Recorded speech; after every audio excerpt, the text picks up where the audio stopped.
اچھا، کیا ایران میں رجیم تبدیل کیا جا سکتا ہے؟ دیکھیں، یہ سارا معاملہ ہو تو اس لیے رہا ہے کہ ایران کو دباؤ میں لیا جائے اور ایران کو ان شرائط پہ لایا جائے جن شرائط کے اوپر امریکہ اور اسرائیل راضی ہو جائیں، اور اسرائیل کے لیے خطرہ ہمیشہ کے لیے ٹل جائے یا ختم ہو جائے، یا عرب ممالک بھی اپنے آپ کو ایران سے ایک ایسا ملک سمجھیں گے جس کو اب ایران کی طرف سے کوئی خطرہ نہیں ہے۔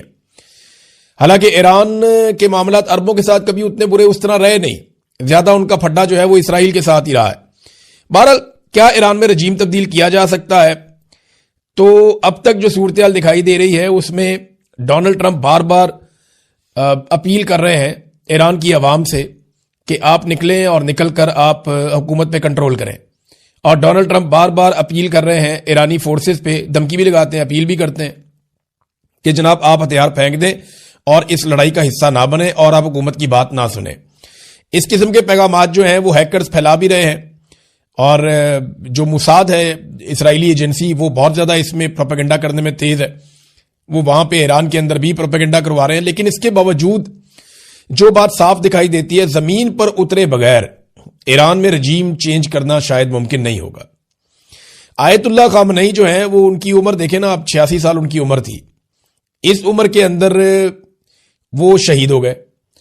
جتنا ان کی زندگی نے فائدہ دیا نا ایرانیوں کو، اتنا ہی ان کی شہادت نے بھی فائدہ دے دیا۔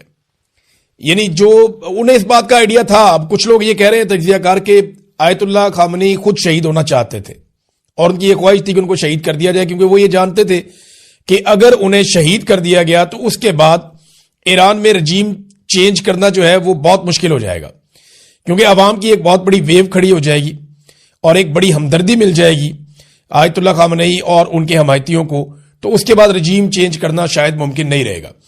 تو اب یہی صورتحال ایران میں دیکھ رہے ہیں، بہت بڑے بڑے مظاہرے ہو رہے ہیں، بہت بڑی تعداد میں لوگ یکجہتی کے لیے نکل رہے ہیں، امریکہ کے خلاف نکل رہے ہیں، اسرائیل کے خلاف نکل رہے ہیں۔ تو یہ چیزیں نارملی جنگ کے دنوں میں ایسے ہوتی نہیں، لیکن یہاں پہ ہم ہوتی ہوئی دیکھ رہے ہیں۔ تو وہ جو خواہش تھی ایک آیت اللہ خامنئی کی کہ ان کی موت بھی ایران کے کام آئے، تو وہ ایسا لگتا ہے کہ وہ کام آئی ہے۔ تو ایران میں اگر رجیم تبدیل کرنا ہے تو گراؤنڈ پہ فورسز کو اتارنا پڑے گا، اور پھر ایک لمبی لڑائی کے نتیجے میں ہی رجیم تبدیل ہو سکتا ہے۔ اور ابھی آپ ویسے کچھ کہہ نہیں سکتے، بہت کنفرم اطلاع آپ نہیں دے سکتے، کیونکہ ایران کے اندر ایک باغیوں کا یا آپ کہہ لیں غداروں کا بھی ایک بہت بڑا ہجوم ہے۔ بہت سارے غداروں کو پہلے ہی سزائے موت دی گئی ہے، بہت سارے غداروں کو ایران میں سزائیں دی گئی ہیں، اور یہ بھی ابھی جن لوگوں نے یہ انفارمیشن دی ہے، جو جاسوسی کرتے رہے ہیں، وہ بھی ایران کے اندر ہی موجود ہیں سارے لوگ۔ تو یہ آپ کہہ نہیں سکتے کچھ کہ کل کیا ہو جائے گا، لیکن رجیم تبدیل کرنے کے لیے ایسا لگتا ہے کہ زمین پہ آنا پڑے گا۔ اور یہی صورتحال جو ہے وہ افغانستان کی بھی ہے۔ اگر افغانستان کے اندر پاکستان چاہتا ہے کہ رجیم تبدیل کر دیا جائے، تو گراؤنڈ فورسز کے وہاں پہ جا کر کنٹرول کرنے تک یہ نہیں ہو سکے گا۔ دیکھیں نا، امریکنز نے جب افغانستان میں رجیم تبدیل کیا تھا 9/11 کے بعد، تو وہ تب تک نہیں ہوا تھا جب تک کہ امریکن فورسز گراؤنڈ پہ نہیں اتر گئی تھی، اور پھر انہوں نے اپنی کٹ پتلی حکومت بنائی تھی۔ اگر پاکستان یہ چاہتا ہے کہ افغانستان کے اندر حکومت تبدیل ہو جائے، تو وہ خالی ہوا سے بم مار کے یا میزائل مار کے آپ نہیں کر سکتے۔ یہ طالبان جائیں گے، جا کے پہاڑوں میں چھپ جائیں گے، وہاں سے حکومت چلائیں گے، کوئی اور حکومت کنٹرول کر ہی نہیں پائے گا، یہ ان کو ماریں گے۔ تو آپ کو گراؤنڈ کے اوپر مستقل اپنی فوج بٹھانی پڑے گی اگر رجیم تبدیل کرنا ہے، اور یہی صورتحال ایران کی ہے۔ ابھی جو ایک بڑا اٹیک ہوا ہے وہ چابہار کی جو بندرگاہ ہے ایران کی، جس پہ چائنا نے بہت انویسٹمنٹ کی ہوئی ہے، وہاں پہ اسرائیلی اور امریکی طیارے بمباری کر رہے ہیں۔ اور یہ چابہار کی جو بندرگاہ ہے لگ بھگ 70-80 میل دور ہے پاکستان گوادر سے، زیادہ دور نہیں ہے۔ اس طرف جو ہے وہ چابہار کی بندرگاہ ہے، اس طرف جو ہے وہ بندرگاہ ہے گوادر کی۔ تو یہ پاکستان سے زیادہ دور نہیں ہے۔ وہاں پہ چابہار کے ایریا میں بمباری ہو رہی ہے اور اسے نشانہ بنایا گیا ہے۔ یہاں پہ چائنا نے انویسٹمنٹ بھی کی ہوئی ہے، یہ بات ہمیں ذہن میں رکھنی ہے۔ ناظرین، پیر والے دن، یعنی آج جب آپ یہ ویلاگ دیکھ رہے ہیں تو ابھی صبح کا وقت ہے، جب پاکستان میں شام ہو جائے گی تو امریکہ میں صبح ہو جائے گی، اور جو پیر کا دن ہوگا وہاں پہ سٹاک مارکیٹ کھلے گی، تو تب پتہ چلے گا کہ دنیا کا اس کے اوپر رد عمل کیا ہے اور مالیاتی طور پہ کس کو کتنا نقصان ہوتا ہے۔ دیکھیں، یہ جو سٹاک مارکیٹ ہے نا، یہ امریکہ کی سٹاک مارکیٹ پوری دنیا کے اندر سب سے تگڑی مارکیٹ ہے، اور وہ بہت ساری چیزوں کا فیصلہ کرتی ہے۔ تو یہ خواہش تھی امریکہ کی، اسرائیل کی، کہ منڈے سے پہلے سارا معاملہ نمٹا لیا جائے، لیکن یہ معاملہ لنگر آن ہو رہا ہے، اور ایران جو ہے وہ لگاتار بمباری کر رہا ہے۔ اس کے ڈرون جا کر UAE میں، بحرین میں، قطر میں اور مختلف ممالک کے اندر، اردن میں، عراق کے اندر انہوں نے بہت بڑا حملہ کیا امریکہ کے اسلحہ ڈپو کے اوپر. پھر کچھ جگہ پہ جہاں امریکہ کے بحری بیڑے ہیں وہاں پہ انہوں نے اٹیک کیا، نقصان پہنچایا، آگ لگی ہے. تو ایران لگاتار حملے کر رہا ہے. دیکھنا یہ ہے کہ پیر والے دن امریکی مارکیٹ سے کس قسم کا رد عمل آتا ہے اور دنیا میں پیٹرول کی پرائسز کہاں جاتی ہیں. اگر تو پیٹرولیم پرائسز بڑھ جاتی ہیں دنیا میں تو ایک بہت بڑا پریشر جنریٹ ہو جائے گا.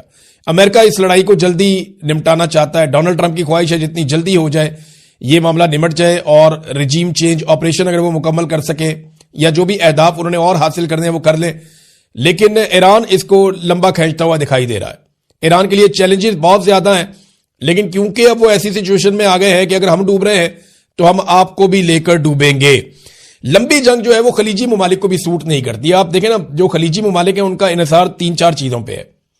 نمبر 1 ان کا انحصار ان کے وسائل پہ ہے، جو ان کے پاس تیل ہے، پیٹرولیم مصنوعات ہے، ان کے اوپر ان کا بڑا انحصار ہے خلیجی ممالک کا، گیس پہ اور تیل پہ، پیٹرولیم پہ. نمبر 2 ان کا انحصار ہے ریل اسٹیٹ پہ اور سیاحت پہ. یہ 3 چیزیں ہیں جن پہ بہت زیادہ پیسہ کماتے ہیں یہ ممالک. یعنی سیاحت سے بہت پیسہ کماتے ہیں. سعودی عرب کے اندر ایک ریلیجیس ٹورزم ہے، وہ بہت بڑے پیمانے پہ پیسہ وہ کماتے ہیں.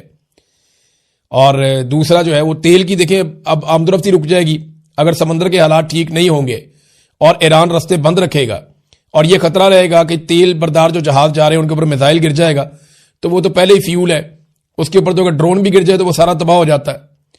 تو ایسی صورتحال میں یہ بہت بڑا سورس آف انکم بند ہو جاتا ہے. پھر ٹورزم جو ہے وہ ٹورسٹ نہیں آتے جہاں پہ بم گر رہے ہوتے ہیں. اور تیسرا ان کا ریل اسٹیٹ کا بزنس ہے، یعنی وہ جو بہت بڑے بڑے پلازے، بلڈنگ اور یہ مقابلہ چل رہا ہے، یہ بہت بڑا بزنس ہے یہاں یہ خلیجی ممالک میں. یہ تینوں چیزوں کی مارکیٹ ایک دم نیچے کی طرف گئی. اب یہ جو صورتحال بن گئی ہے، خلیجی ممالک نہیں چاہیں گے کہ یہ لڑائی لنگر آن کرے. وہ یہ چاہتے ہیں کہ جلد از جلد اس لڑائی کا نتیجہ ہو اور جو ہونا ہے وہ ہو جائے اور لڑائی بند ہو جائے تاکہ چیزیں نارملائز ہوں. ایران اس لڑائی کو کتنا لمبا کھینچ سکتا ہے؟ دیکھیں اس لڑائی میں پیسہ بہت زیادہ خرچ ہو رہا ہے. ایک جو میزائل ہے، جو پیٹریاٹ ایئر ڈیفنس سسٹم میں امریکہ استعمال کرتا ہے، اس کی قیمت لگ بھگ $4.25 ملین ہے. اور اسی طرح جو آئرن ڈوم ہے اس کی بھی قیمت بہت زیادہ ہے. ان کی جو بیٹریز ہیں، ان کے جو میزائلز ہیں جو آنے والے میزائلوں کو ڈیفیوز کرتے ہیں، یہ ایران جتنے کا میزائل مارتا ہے اس سے بہت زیادہ پیسوں سے وہ اس کو روکتے ہیں، کیونکہ ایک ایک میزائل کو مارنے کے لیے وہ نیچے سے بہت سارے میزائل فائر کرتے ہیں. تو یہ لڑائی سستی بھی نہیں ہے، بہت مہنگی پڑ رہی ہے اس وقت لڑائی امریکہ کو اور اسرائیل کو. دیکھیں اس سے پہلے امریکہ نے جو لڑائیاں لڑی ہے ماضی میں، اس میں امریکہ نے مارا ہے، روکا نہیں ہے، کیونکہ امریکہ کے اوپر اس طرح اٹیک نہیں ہوا ان کی بیسس پہ، ان کی چیزوں پہ. اب اس مرتبہ یہ الٹا سلسلہ چل رہا ہے تو ان کو بہت مہنگی یہ لڑائی پڑ رہی ہے اور لگاتار وہ روکنے کی کوشش کر رہے ہیں. اب آ جائیں ناظرین پاکستان کے اندر صورتحال کیا ہے اور کس طرف جا رہی ہے. پاکستان اب تک جو ہے وہ سب کو خوش رکھنے میں کامیاب رہا ہے. میں صاف صاف آپ سے بات کروں گا. پاکستان کو ایران نے بھی کہا جی ٹھیک ہے آپ نے مذمت کی، آپ کا شکریہ. خلیجی ممالک جو ہیں پاکستان نے سب سے رابطہ کیا، جی ہم آپ کے ساتھ ہیں. امریکہ جو ہے اس کو پاکستان نے بالکل اس کی مذمت نہیں کی. اسرائیل کو بھی پاکستان سے کوئی بہت بڑا پرابلم نہیں ہوا. تو پاکستان نے ایک طرح سے سب کو ہی راضی رکھا ہے، لیکن پاکستان کی عوام کو راضی نہیں رکھ سکے. پاکستان کی عوام کو یہ لگتا ہے کہ ان کی ترجمانی نہیں کی پاکستان کی حکومت نے، اور اس کا جو ہے ایک پولیٹیکل خمیازہ تو بھگتنا پڑے گا. سیاسی نقطہ نظر سے اس حکومت کو بہت مار پڑے گی جب بھی کبھی یہ الیکشن میں جائیں گے، اور یہ ساری چیزیں لوگ بھولیں گے نہیں، لوگ ان چیزوں کو یاد رکھیں گے. کچھ عام فیصلے جو حکومت نے کیے ہیں میں صاف صاف آپ کو بتا دیتا ہوں. نمبر 1 تو یہ ہے کہ یہ بورڈ آف پیس کو نہیں چھوڑیں گے، اس کے اندر شامل رہیں گے. یہ اناؤنس نہیں کریں گے ان فیصلوں کو، لیکن سورسز یہ کہہ رہے ہیں کہ یہ کبھی بھی بورڈ آف پیس کو نہیں چھوڑیں گے، یہ بورڈ آف پیس میں شامل رہیں گے اور ڈونلڈ ٹرمپ کے ساتھ چلیں گے. اور ڈونلڈ ٹرمپ کو جو امن کا نوبیل انعام انہوں نے نامزد کیا ڈونلڈ ٹرمپ کو، وہ نامزدگی بھی واپس نہیں لیں گے. یہ بھی فیصلہ انہوں نے کیا. اور تیسرا جو امریکی سفارت خانوں کی طرف اگر کوئی پاکستانی بڑھیں گے تو ان کو یہ نشان عبرت بنائیں گے. یہ اب فیصلہ کر لیا گیا ہے کہ امریکی سفارت خانوں کی طرف کسی کو نہیں جانے دیا جائے گا. ایران کے بعد دنیا میں سب سے زیادہ جو نقصان ہوا ہے جانی، وہ پاکستان میں ہوا ہے. یعنی وہ عراق میں نہیں ہوا، باقی ملکوں میں نہیں ہوا. حتیٰ کہ اسرائیلی شہری جنگ لڑ رہے ہیں وہ اتنے نہیں مارے گئے جتنے پاکستانی شہید ہو گئے. ہوا یہ کہ اتوار کے دن جب لوگ مظاہروں کے لیے نکلے تو بہت عجیب چیزیں اب رپورٹ ہو رہی ہیں. مظاہرین اور عینی شاہدین بتا رہے ہیں، کچھ ویڈیوز اور تصاویر بھی آ چکی ہے. چاہے وہ کراچی کے مظاہرے ہوں، چاہے وہ گلگت بلتستان کے ہوں، سکردو والے ہوں، چاہے وہ مظاہرے اسلام آباد کے ہوں، چاہے وہ مظاہرے لاہور کے ہوں.